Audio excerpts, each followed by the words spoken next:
সূরতে ইউসুফ দারি হিকমতে লুকমান মা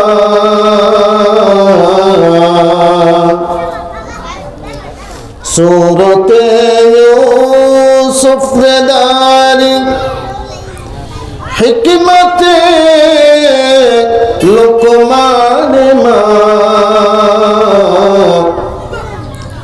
করিয়ে কুরআন বরি এই দিল শাদ মা বলগল উলা বিকমালিহি কশফত দুজা বিজমালিহি حسنت جميع خصاله صلوا عليه وآله সকলেই পড়ি আলহামদুলিল্লাহ।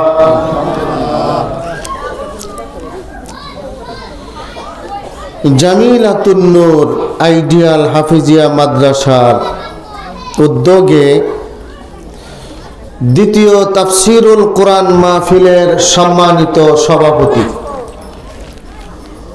মঞ্চে উপবিষ্ট হযরত উলামায়ে কেরাম, আমার সামনে সমাবেত শ্রদ্ধেয় মুরব্বিয়ানে আযম, প্রাণাধিকার স্নেহের যুবক ভাইয়েরা, কচিকাচা বন্ধুরা, পর্দার অন্তরালের সম্মানিতা মা ও বোনেরা, আমি আমার অন্তরের অন্তঃস্থল থেকে আপনাদের সকলকে আরেকবার সালাম জানাচ্ছি। আসসালামু আলাইকুম ওয়া রাহমাতুল্লাহ। আমরা সেই মহান মনিব রব্বুল আলামিনের কাছে প্রাণ খুলে অন্তরের অন্তঃস্থল থেকে শুকরিয়া আদায় করি, যিনি আমাদেরকে এই কনকনে শীতের মধ্যে পার্থিব জীবনের সমস্ত কাজকর্ম থেকে বিরত রেখে আজকের এই তাফসিরুল কোরআন মাহফিল তথা জান্নাতের বাগানে আসার জন্য, বসার জন্য সময় এবং সুযোগ করে দিয়েছেন। সেই মহান মনিব রব্বুল আলামিনের কাছে আমরা সকলেই প্রাণ খুলে শুকরিয়া আদায় করি, সকলেই পড়ি আলহামদুলিল্লাহ। আর শুকরিয়া আদায় করি যে আল্লাহ রাব্বুল আলামিন আমাদেরকে সর্বকালের সর্বশ্রেষ্ঠ মহামানব বিশ্ব নবী মুহাম্মদুর রাসূলুল্লাহ সাল্লাল্লাহু আলাইহি ওয়াসাল্লামের উম্মত করে এই পৃথিবীতে পাঠিয়েছেন। সেজন্য আমরা আরেকবার শুকরিয়া আদায় করি, সকলেই পড়ি আলহামদুলিল্লাহ। আজকের এই মাহফিলটি অত্যন্ত গুরুত্বপূর্ণ একটি মাহফিল। এটার নাম দেওয়া হয়েছে তাফসিরুল কোরআন মাহফিল। এই কোরআনের মাহফিলে আসা এবং বসা অত্যন্ত সৌভাগ্যের ব্যাপার।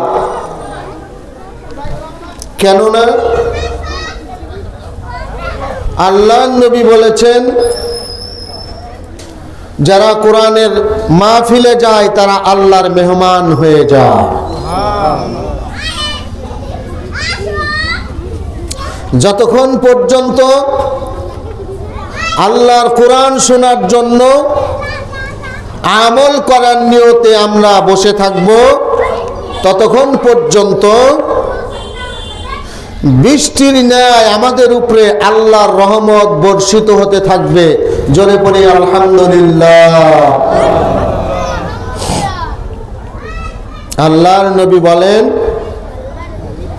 কেউ যদি আল্লাহর কোরআন শোনার জন্য বাড়ি থেকে বের হয়, সামনে একটি কদম ফেলে পিছনের পা উঠানের সাথে সাথে আল্লাহ রাব্বুল আলামিন ওই বান্দার জীবনের সমস্ত সগীরা গুনাহগুলো ক্ষমা করে দেন।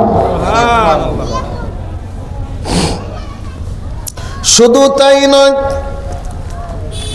আল্লাহর নবী বলেন, আল্লাহর কোরআন শুনে যারা একবার সুবহানাল্লাহ আলহামদুলিল্লাহ পড়বে, নবীজি বলেছেন সুবহানাল্লাহি লা তামলাউল মিজান ওয়া সুবহানাল্লাহি ওয়ালহামদুলিল্লাহি লা তামলাআনি ওয়া লা তামলাউনা মা বাইনাস সামাওয়াতি ওয়াল আরদ। আল্লাহর কোরআন শোনার পরে আল্লাহর কোন বান্দা যদি একবার সুবহানাল্লাহ বলে, নবীজি বলেছেন এই সুবহানাল্লাহ বলার সাথে সাথে আল্লাহ রাব্বুল আলামিন ওই বান্দার আমলনামায় আল্লাহর দাড়ির পাল্লা দিয়ে এক পাল্লা নেকি দিয়ে দেন। আল্লাহর দাড়ির পাল্লাটা কত বড় আমাদের জানা দরকার আছে না নাই? আল্লাহর নবী বলেন, হাদিসের ব্যাখ্যার মধ্যে রয়েছে, আসমান এবং জমিন যত বড়, আমার আল্লাহর দাড়ির পাল্লাটাও তত বড়। শুধু কি তাই? নবীজি বলেন, ওয়া সুবহানাল্লাহি ওয়ালহামদুলিল্লাহি লা তামলাআনি ওয়া লা তামলাউনা মা বাইনাস সামাওয়াতি ওয়াল আরদ। আল্লাহর কোন বান্দা যদি আল্লাহর কোরআন শোনার পরে একবার পরে আলহামদুলিল্লাহ, নবীজি বলেছেন আসমান এবং জমিনের মধ্যে যত ফাঁকা জায়গা আছে, আমার আল্লাহ বান্দার জন্য ওই ফাঁকা জায়গাগুলো নেক দিয়ে পরিপূর্ণ করে দেয়। শুধু কি তাই? আল্লাহর নবী বলেন, এই যে আমরা কোরআন শোনার জন্য বসেছি, আগামী বছর এই মাহফিলে আমরা আসতেও পারি নাও পারি, কথা ঠিক কিনা? যেই জায়গা বসে বসে আল্লাহ কোরআন আমরা শুনছি, আমরা উঠে যাওয়ার পরে এই এক একজন মানুষের বসার জায়গার মধ্যে আল্লাহ রাব্বুল আলামিন ৭০,০০০ ফেরেশতা নিয়োগ করবেন। এই ৭০,০০০ ফেরেশতা কিয়ামত পর্যন্ত আপনার আমার জন্য আল্লাহর কাছে দোয়া করতে থাকবে। কেন দোয়া করবে? শুধুমাত্র এখানে বসে ১ ঘন্টা ২ ঘন্টা আপনি আল্লাহর কোরআন শুনেছেন তার জন্য, ঠিক কিনা? আল্লাহ পারে কি পারে না? পারে না আল্লাহ? আমার ভাইরা, আমার বন্ধুরা,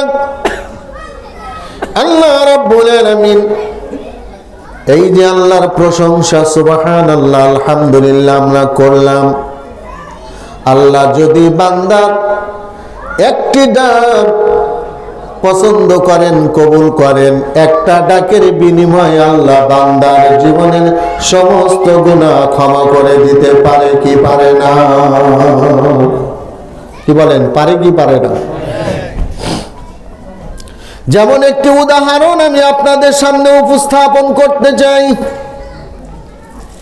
আপনার বাড়ির ছোট্ট একটি বাচ্চা আছে, 7 দিনের জন্য আপনি কোথাও গেছেন, অথবা 15 দিনের জন্য কোথাও গেছেন, 15 দিন পরে আপনি আসছেন, আপনার বাচ্চাটা রাস্তায় ধুলোবালি কাদামাটি দিয়ে খেলতেছে, ওর বন্ধু একজন আরেকজনকে ডেকে বলে, আব্দুর রহমান, ওই যে তোমার আব্বু আসতেছে, দেখা যা। একথা শোনার পরে 7 দিন কিংবা 15 দিন আপনার সন্তান আপনাকে দেখে নাই। এই 15 দিনের মধ্যে যখনই আপনার সন্তান আপনার কথা শুনল, আব্বু বলে আপনার দিকে দৌড় দিছে, ঠিক কিনা? আর এই আব্বু ডাকটি আপনার কলিজার মধ্যে লেগেছে। 15 দিন পরে সন্তানের ডাক শুনে আব্বার মনটা বিগলিত হয়ে গেছে, নরম হয়ে গেছে।